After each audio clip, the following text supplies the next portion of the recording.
Maybe the reason why you feel so moody is because you need structure. Maybe the reason why you feel so low is because you need some rhythm.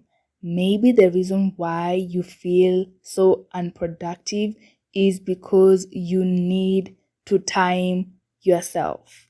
Hello, everyone. Welcome back to Cleopatra, where we talk about everything pretty girl logic. Currently, I'm drinking my water.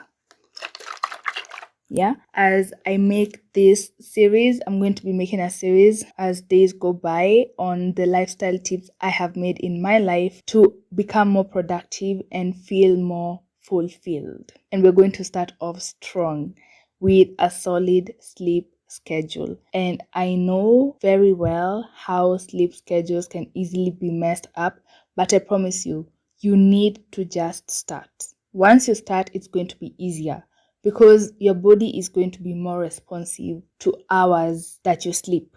For instance, I sleep at 10, latest 10:30, and I make sure I am up by 5 or 5:30. And I know everyone has said this and they will say it and they will say it over and over again, but trust me, waking up early is the solution of half your problems. You feel like you don't have enough time of the day because you don't wake up soon enough. And I remember when people used to tell me, you just need to wake up early. And I used to wake up early. Yeah, I used to be up by 5 or 5:30. And I used to wonder, okay, now that I'm up at this time, what am I supposed to be doing with my life? Like, what do I do? For me, I decided to upskill. This is something I have mentioned in my channel time and time again. And I believe that people I'm talking to, they are adults. If you're a girl in adulthood or you're a girl getting into adulthood, let me just tell you this before anyone corrupts your mind. You need to work on skills. Maybe you can wake up at 5:30 and decide to learn how to play the guitar. There are people who actually dedicate time to learning crafts. For instance, I wake up at that time to make sure I do my little workout and then I study. I am a woman in STEM, and anyone in STEM, especially technology, knows that upskilling is mandatory. You cannot get away with being stuck because technology is always evolving. It also depends on the field you are in. If you're in a field that is constantly evolving like me, make sure when you wake up early, you have chosen a specific topic to upskill in and make sure you have a deadline. And if by any chance you just want to be able to wake up and do something with your life, but you don't really know what to do, you can wake up and dance, wake up, go for a run, wake up, go to the gym, wake up, organize your day, go about your day, do your errands, and then come back home and have the rest of the day to yourself. Have you ever tasted the feeling of having all your errands done by 11 a.m.? If you have not tasted that lifestyle, you need to try. It's amazing. If you're a student, you have assignments. You have something to do. Make sure you're waking up with a purpose. When you wake up with something to look forward to, it makes it way easier to wake up consistently at a specific time. Something I noticed about having a solid sleep schedule is that it builds an internal discipline. The thing about discipline is that it's not pushing yourself really, it's training yourself. You have to learn how to train your body, your mind, and yourself in general to be susceptible to repeating the tasks at a specific timeline over and over again. An instance is me. The moment I realized that I had built a solid sleep schedule was when I was starting a series and 10:30 hit and I shut down my laptop and I went straight to bed. And if I told you what series that was, you're going to be shook. I started Black Rabbit, and I know that is a very invigorating, witty, dark, very mind-bending movie, right? Show. But then for me, I did not feel like it was worth sacrificing my tomorrow for. 10:30, girl, bye. We can still watch it tomorrow because it's going to be there. Tomorrow, the next day, and the next, and the next, and the next. Number 2 is what I have mentioned is habits stacking, and that is how you build discipline. My habit is when I wake up, I work out. After I work out, I shower. After I shower, I eat breakfast, and then I do whatever I had planned to do for the day. Your routine could look different. It doesn't have to look like mine, but you can decide to do the same thing. Because at times you find yourself working out and then you feel like I can always shower later. Yes, those people exist and it's gross, yes, but I'm not judging. I'm not here to judge. I am here to at least try and enhance your lifestyle. And you don't have to beat yourself for not being able to repeat the same tasks. You just have to repeat tasks that feel natural to you. Like for me, sometimes I wake up, I work out, I shower, then I drink a lot of warm water over maybe a period of 1 to 2 hours, mostly 1 hour, 30 minutes, and then I have breakfast. It depends. I am a woman. I am not going to always be strictly structured. So I usually do what I feel my body needs. In as much as you are habit stacking, I need you to listen to your body and learn how your body responds to things. Number 3 is something I have said: drinking warm water. Women need warmth in their system. You always need to find ways to incorporate warmth in your body. If you live in a place where it's very cold, you need to have a fluffy robe. Trust me on this. A fluffy robe that is warm will always save your life. Like for me right now, I have my lilac fluffy robe. I love it. It's very warm, very hugging. It's very comforting as well. Another thing is that drinking warm water, it really helps with digestion and really cleanses your system. I usually feel like cold water in general kind of shakes my system, but I love the taste of warm water. I do. And maybe that is weird to some people, but warm water, and not lukewarm.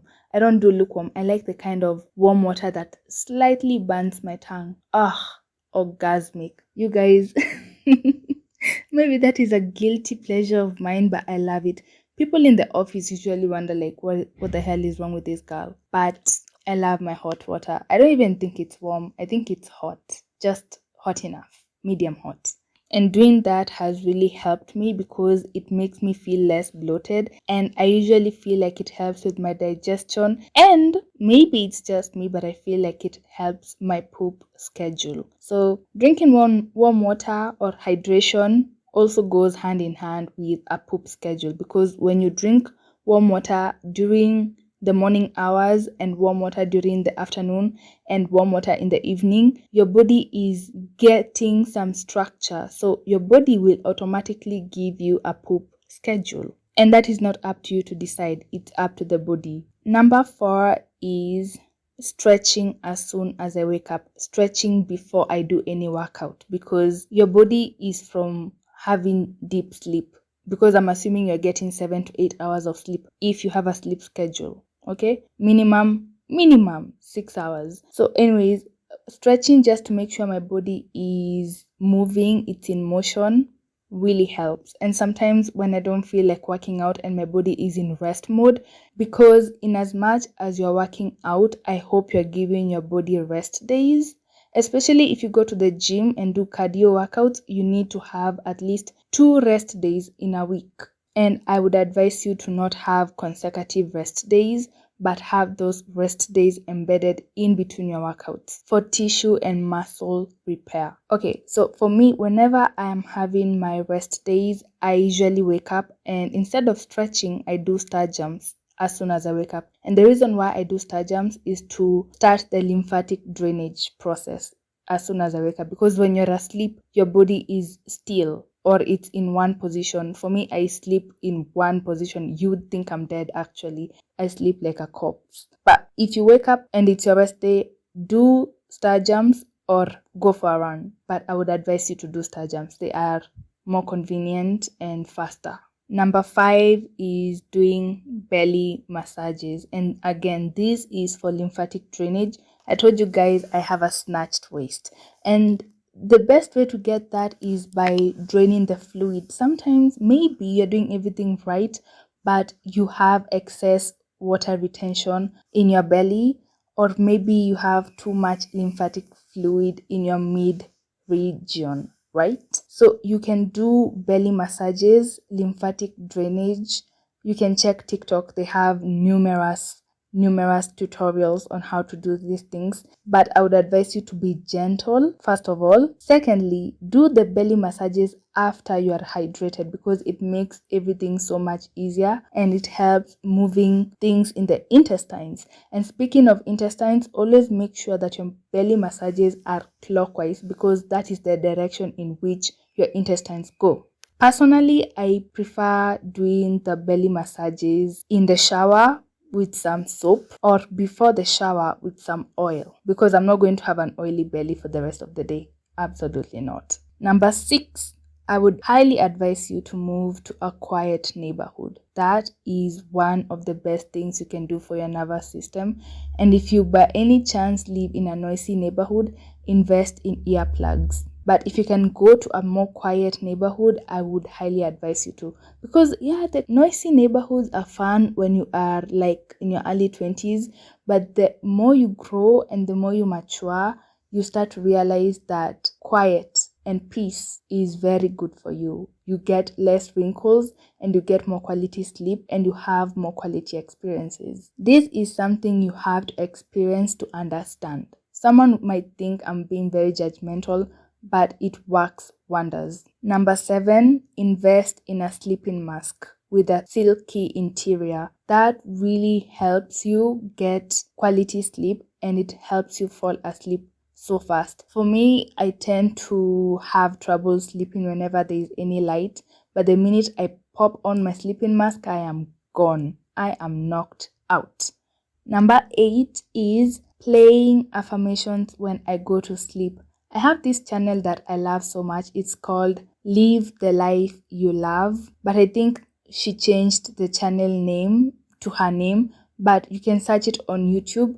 She has the best affirmations and I put low volume just to make sure that I can hear it, but it's not overwhelming my environment when I'm asleep. These affirmations work on your subconscious when you are asleep and you wake up feeling better about yourself. You are feeding your mind positive affirmations in your sleep. Some people tend to listen to subliminals, which is okay, but for me, I have trust issues with subliminals because I found out that some creators have negative messages embedded in their subliminals and I have trust issues. So I would rather play something that I hear what the creator is saying than rely or just be vulnerable and let their subliminals penetrate my subconscious. Number 9, timing your tasks. You should give yourself at least an hour for each task.